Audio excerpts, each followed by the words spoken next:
THINATHEI ka LUNGSIATNA episode 2 zik tu Crosby Haokip marsina hinku thuanthu hitin again mi gen thei tak chu kala hi gen thei lungmong thei lo ka hi zikin ki lungsit pi ne ya lungmong ning kala uta je zo chun ki lungsit pi tangwa chu kala nei ta kalom pa hin le engai mama jigo chun ken le ka lungsidin kala ngai mama maya kalom pa hi ka khote wa hin amin chu sa sanga kiti kalom pa hi ka inun hun anei changin hongjung seka ni khat ka inu hong in ka kingin sa sang marsi tuni ki hui tha komin wa pori ti o keima he u tunu levan sob ding tampi kania ki man khel pung ka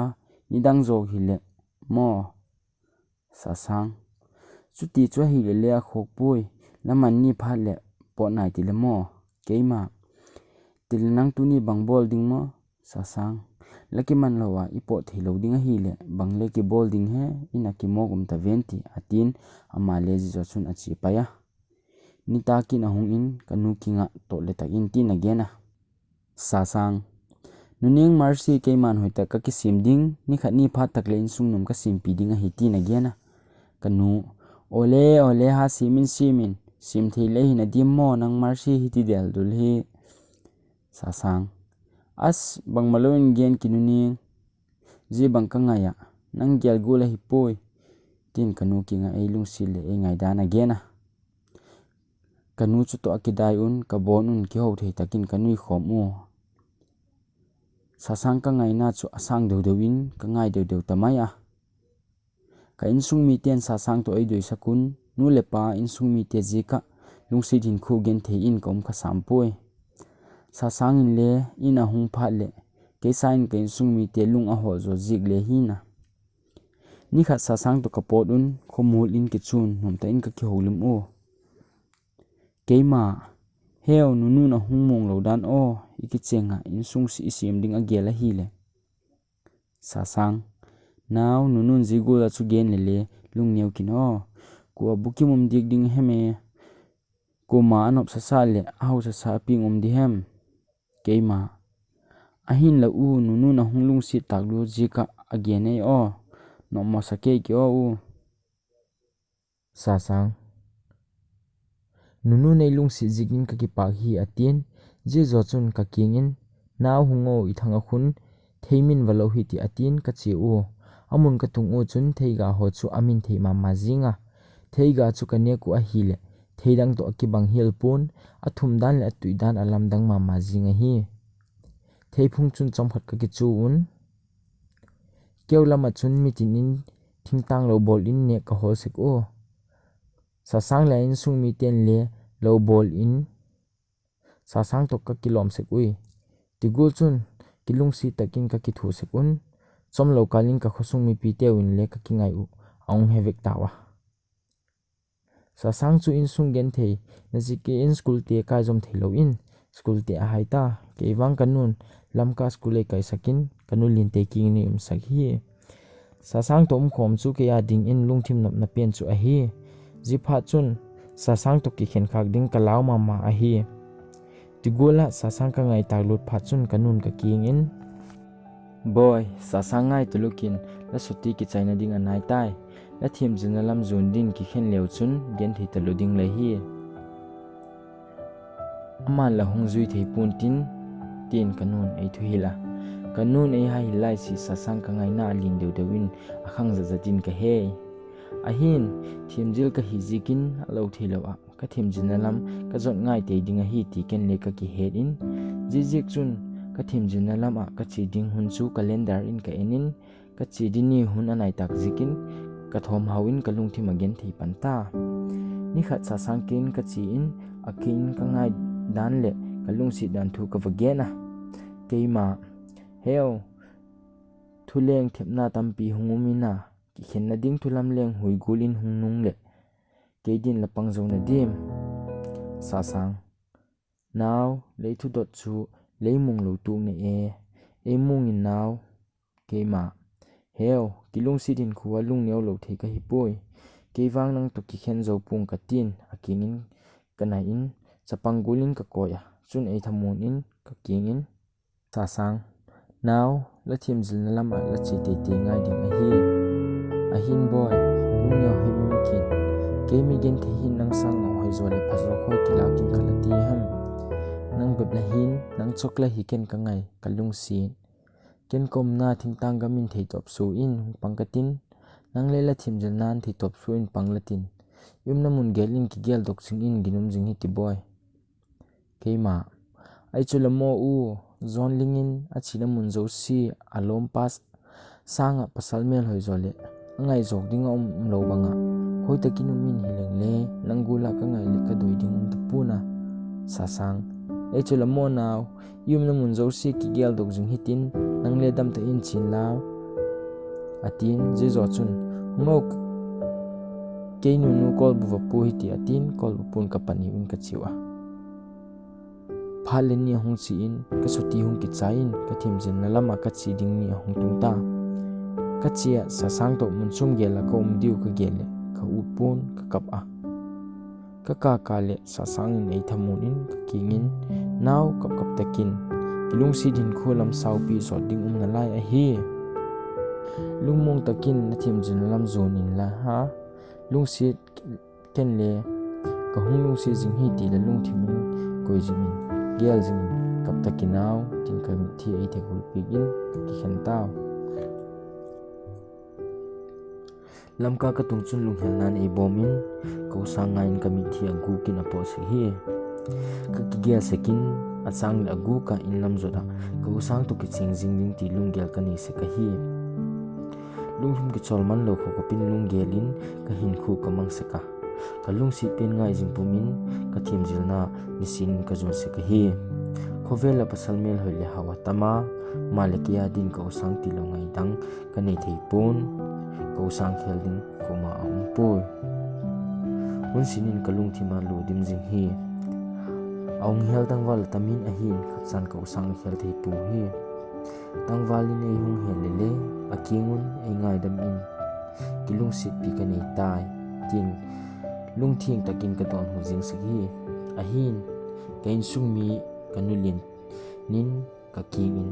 le hetthiam hung wak zo ding ki holin bangdinga ji thing tang tangwal lo bol ho po to ki ngai le hem ei ji se ki a hin a don hu ding dan hak sapoi tin ka don hu se ki a hinai nu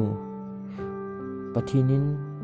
sa sangkhu ming a hi poi ati pha chok le ka hinding a hi tin ka don hu se ka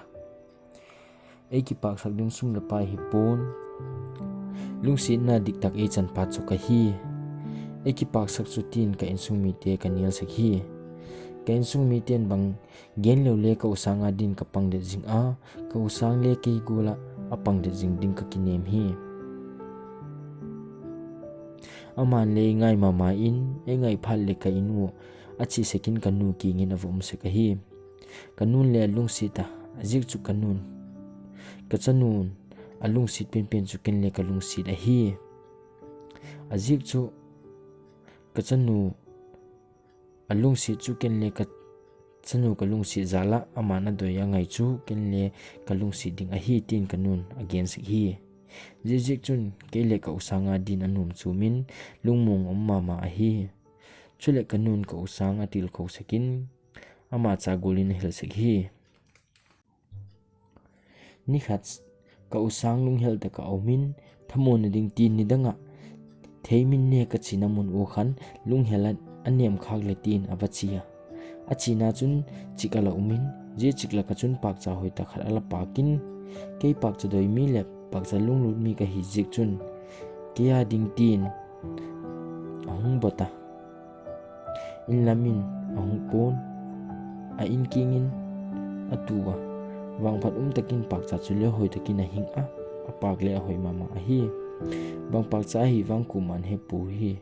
apa ko hoi bek jikin mimit alan min adoi the mama mai u ka usang kingin adon se kui a hin la ka usangin pak cha ka doi he jikin kun ton le le kia ding hi a hi tin kuma ala pinum ngai pui ni khat kanulien phone ni nei hung kolin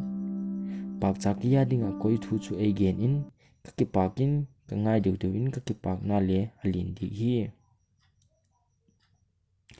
ahin la thathum zo in ka usang dam lo ti thu ka hung he pan tai mingol gulinu min lau khat nei gula gam lak ho na tai mang se hitin again un mit amulo himaling le kalung sit ka ngai taklut ahi zikin kapathim theipon sun le zanin kanan ka hin khu kamang tai kalung thimin ke le ke thim mo ka kichanin king ka gena heo ke kom lo ji ka gin thei la tho ka hin e ngai da min la sen gul ngai ke la king zo nin ka hung tai ka hung tung hun ila ngak tuk te te no u tin kanu ling kingin henu ilam a ka chi hi katin ka van ka simin ka kipan to ka khu ka tungin kalung sit pen mengol gula alung sit na ting le hello a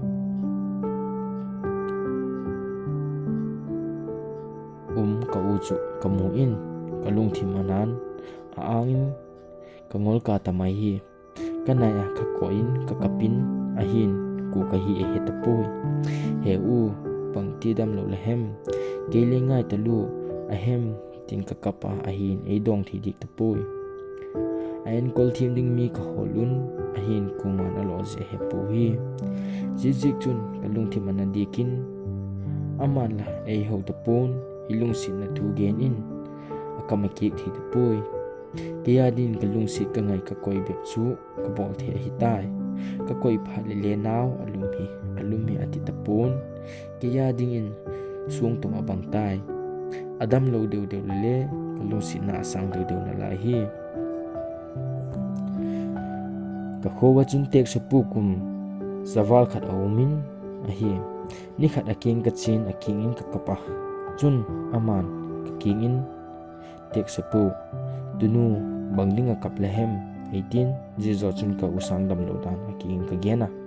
keima hepu zigul gen theina chu ka tu hi ka usang dam lo na jig hello mu pu nang ti tek se pu dunu ken bang ma bol thei tu pung ka keima ahipui hepu ka italui ka ngai lungsi takin adam thina ding lampi khat ei ngai tu pikin tek sapu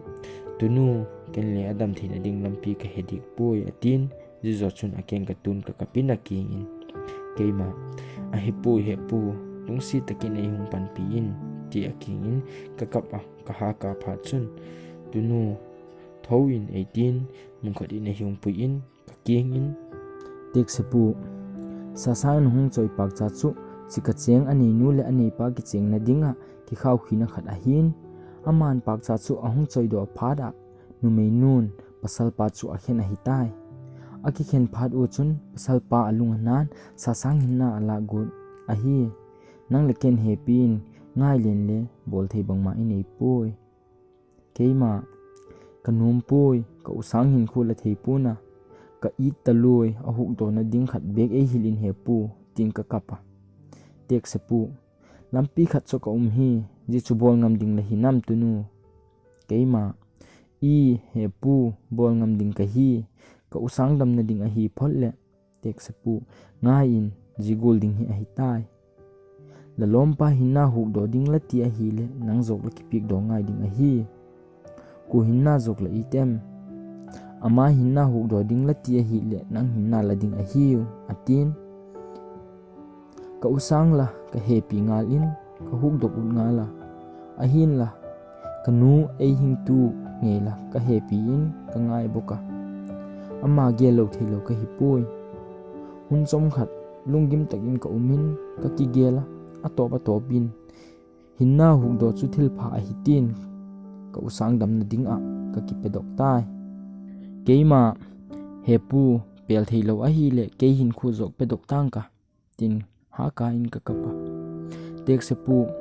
tunu la hin khu la pik do ding a hi le aban ji golding hi a hi la usang pak jong choi chu akimin sa tanin lang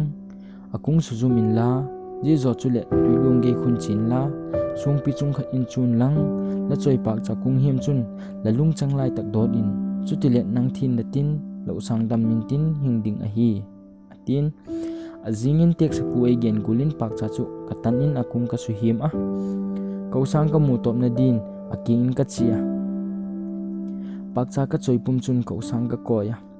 mi thi pot pum pum in aking in heu heu ni tinin launan e bom hi nang to ki khin ding zikin heu nang ladam lo so tan zal khunin ki chol kho tan la heu ke hung dam lo tang ka lagim tal lo tai ko hung enzo ta poi la lung sit ken hung vam phan lang la lung sit ken ka hat top tingin hung hemil pung ka je pak cha hi anin nanga dinga hi lalati golin ka ki choi in kalung chang tinga thilu ding ka hi lahung phat doa lahung dam phale la sen gul ngai lungdam sa be hung phong te te no u katin kapum pumin kapodin kalung se du tok ding in kachia kasubukim tai tien marsin a hin khu thun thu ai hung gena pasal ka hi wangin ka kisum zo pon kalung si talon ka kaptai chun marsin ka kingin heu bangdinga kap lehem kaptakin ke ka kale ahun se tai atin ahin la ka happy bek zikin kamit thi ka tutang zo dik poi chun aking in keima ahile banglung kim lo na la ne amit mu the a na lai le hem marsi heu lemus sekna than mul khun ei vu ahi ei ku wi zo azingin ko sang in ji anei tai ama king in thu neu khat again pick in o chule kalung mo na din kilung sit pi dongma ka nei kit u di hi keima mihing le mi thi bangtik ki ngai ding ahem marsi heu ka usang kalung sit bangin nang le ka hunglung sit a hi marsin tugula ahung genzing pha chun mihing ka hilam ka hung he ki hedokin kalawa taijing ning ka ti wang in apan na loading ka hekit in lausan sanin ka uma kithing kom in tin ka don hu a eima etigel bangti ki ngai ding ahem mihing le mithi bangti ki ngai ding ahem ka tikit a marsi heu mihing adi na hi thei poi ahin ke ya ding na hi thei hi keima naw ken kanaw gula ka hunggel le ka hung koi a thagaw hi le chun le lausa sa ka hung gi thu pi a hi kilung si din khu mang khom thei ding hi poi marsi a hi poi heu hung suna loading ka hi ei laukin leichung ka tai san man kilung sit pi ka nei lo a hi le launan ei bom dim jing hi ei lung sit in lang ei pi jing o ka hunga in ka hungai hi keima jichu kya dinga phachum ding ahem te ka dot a hi le akudi nei tun van lama ka leng to un thingchung khat hin ka ki chu un chun ei hung nai in amai le kamai asutun ka ne ol chana chop in a hi le khu ke het poi